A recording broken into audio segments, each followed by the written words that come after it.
பிரியோ TV நேயர்களுக்கு வணக்கம். இது ரெட் கார்பெட். இன்னைக்கு என்ன ஒரு விஷயத்த பார்க்க போறோம்னு பார்த்தீங்கன்னா, சினிமா ரசிகர்களுக்கிடையேயும், அதுக்கப்புறம் சினிமால வேலை பார்க்குற டெக்னீஷியனுக்கும் ஒரு மிகப்பெரிய ஒரு எதிர்பார்ப்பாவும், ஒரு ஒரு அற்புதமான ஒரு விஷயமா கருதப்படுறது ஆஸ்கார் அவார்ட். இந்த 98வது ஆஸ்கார் விருது வந்து அனௌன்ஸ்மென்ட் பண்ணியிருக்காங்க. யார் யாரு என்னென்ன கேட்டகரீஸ்ல, அதுக்கப்புறம் எந்தெந்த திரைப்படங்கள் எந்தெந்த கேட்டகரீஸ்ல அ அவார்டு வாங்கியிருக்கு அப்படின்ற ஒரு முழு விபரமா தான் இந்த ஒரு சின்ன நேர்காணல்ல பார்க்க போறோம். வாங்க பார்க்கலாம்.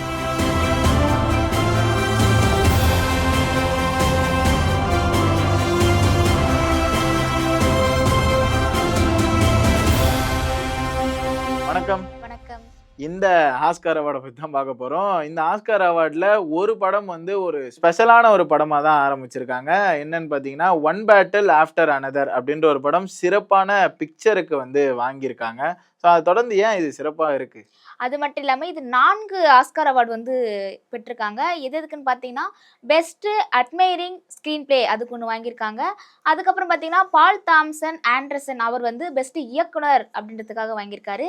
அதுக்கப்புறம் பார்த்தீங்கன்னா, பெஸ்ட் எடிட்டிங் அதுக்காக ஒரு ஆஸ்கார் அவார்டு வாங்கியிருக்கு.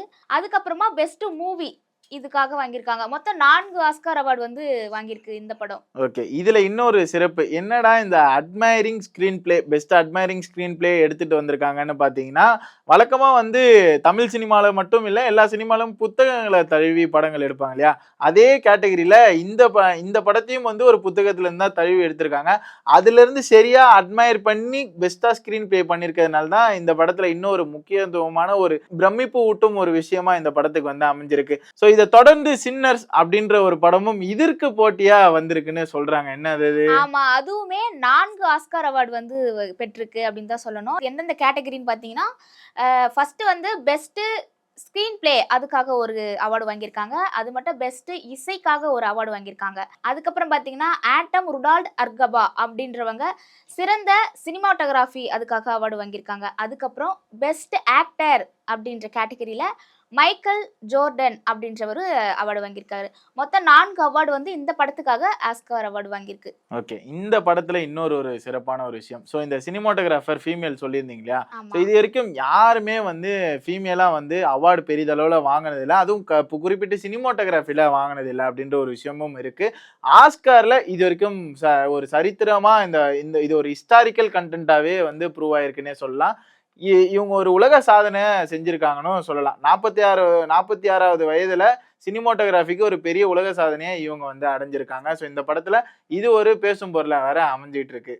அதுக்கப்புறம் இன்னொரு சிறப்பு இந்த படத்துல என்ன இருக்குன்னு பார்த்தீங்கன்னா, நீங்க சாங்ஸ்ன்னு சொல்லியிருந்தீங்க. இதுல ஒரிஜினல் சாங்ஸ் அப்படின்ற ஒரு விஷயமும் பர்ட்டிகுலரா மென்ஷன் பண்றாங்க. ஒரிஜினல் ஸ்கிரீன் பிளே அப்படின்ற ஒரு விஷயம். இதுக்கு முன்னாடி அடாப்டட் ஸ்கிரீன் பிளே சொல்லியிருந்தீங்கல்ல. அவங்க வந்து ஒரு புக்க தழுவி எடுத்து அதிலிருந்து ஸ்கிரீன் பிளே பண்ணாங்க. இவங்களே ஸ்டோரிய ஓனா கிரியேட் பண்ணி அதிலிருந்து ஸ்கிரீன் பிளே தழுவி எடுத்ததுனால தான் ஒரிஜினல் ஸ்கிரீன் பிளே அப்படின்ற ஒரு விஷயமும் வந்து இதுல கருதப்படுது. பாட்டுமே அப்படிதான். அப்படின்ற ஒரு விஷயம் இருக்கு. இன்னொரு ஒரு ஒரிஜினல் சாங்க்கு வந்து இந்த ஆஸ்கார் இந்த வருஷம் வந்து பர்ட்டிகுலரா வந்து நடந்திருக்கு. என்னன்னு தெரியுமா? அது தெரியும். என்னன்னு பார்த்தீங்கன்னா, K-பாப் அதுல வந்து இதுவரைக்கும் யாருமே வந்து இசைக்காக ஆஸ்கார் அவார்ட் வந்து வாங்குனது கிடையாது. ஆனா, இந்த வருஷத்துல வந்து K-பாப்லருந்து கோல்டன் அப்படின்ற ஒரு அனிமேஷன் பாட்டுக்காக இது வந்து ஆஸ்கார் அவார்டு வாங்கியிருக்கு. அத தொடர்ந்து அந்த ஒரிஜினல் சாங்ஸுக்கு இந்த அனிமேஷன் மூவி முதல் முறையா அவார்டு வாங்கியிருக்கு அப்படின்ற ஒரு சிறப்புலாம் இருந்தாலும், இன்னொரு சிறப்பு இந்த படத்துக்கு அமைஞ்சிருக்கு. என்னன்னு பார்த்தீங்கன்னா, இந்த படம் அனிமேஷன்ல பெஸ்ட் ஃபியூச்சர் ஃபிலிம் அப்படின்ற ஒரு அவார்டும் வந்து சேர்த்து வாங்கியிருக்கு.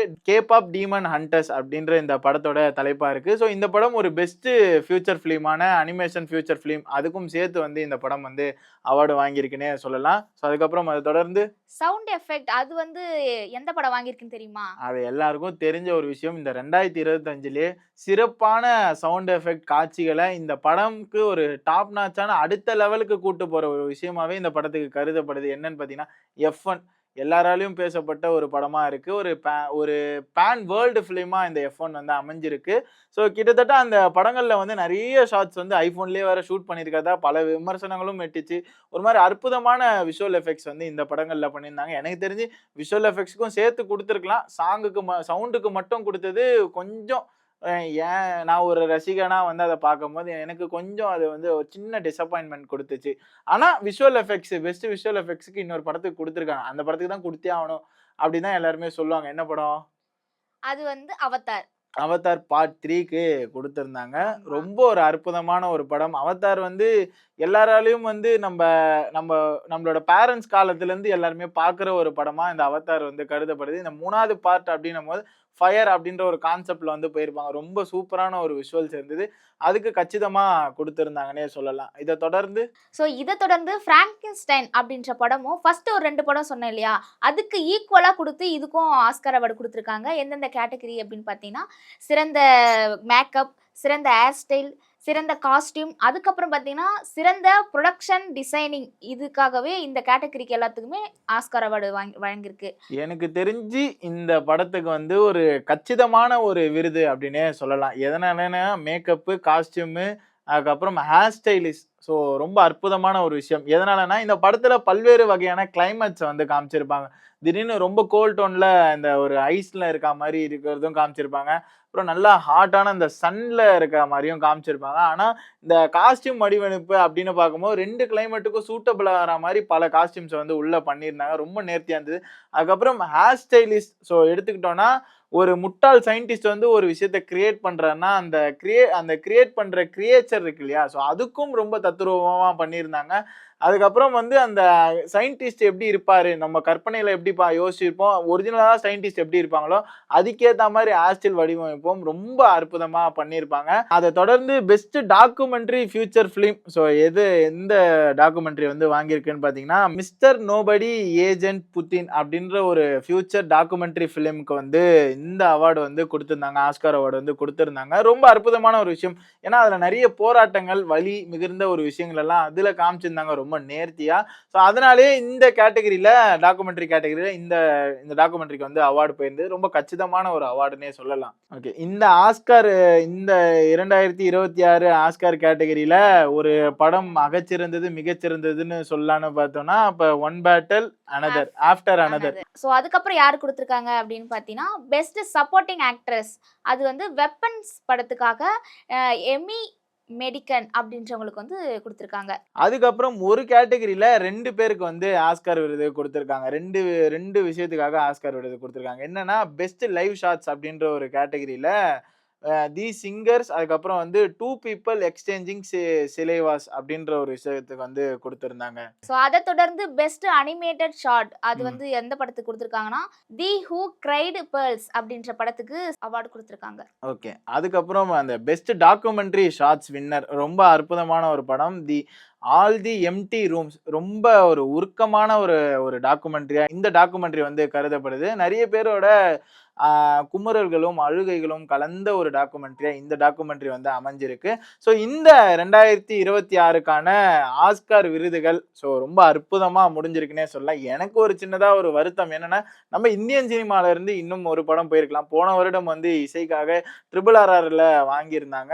இந்த வருடம் ஏன் போல அப்படின்ற ஒரு கேள்விக்குறி இருக்கு. சினி வட்டாரங்கள்லயும் இத பத்தின ஒரு விஷயம் வந்து பேசும் பொருளா அமைஞ்சிருக்கு. உனக்கு இதுல புடிச்ச கேட்டகரி, புடிச்ச டாக்குமெண்ட்ரி புடிச்ச மூவிக்கு எந்த மூவிக்கு ஆஸ்கார் குடுத்தது உனக்கு புடிச்சிருந்தது? எனக்கு வந்து அந்த கேபாப் சிங் அதுக்காக குடுத்தது எனக்கு ரொம்ப புடிச்சிருந்தது. வழக்கமா பொண்ணுங்கனாலே கொரியன தான் பார்க்குறீங்க. இந்த மாரி பல சினிமா அப்டேட்டுகளும், சினிமா சார்ந்த விஷயங்கள்லாம் நீங்க பார்க்கணும்னு நெனைக்கிறீங்களா? மறக்காம அதுக்கு பிரியோ டிவிய லைக் பண்ணிக்கோங்க, ஷேர் பண்ணிக்கோங்க, சப்ஸ்கிரைப் பண்ணி வச்சுக்கோங்க. ரொம்ப முக்கியமான விஷயம் பெல் ஐகான கிளிக் பண்ணி வச்சுக்கோங்க. Signing out Ruban. விஜே அபி.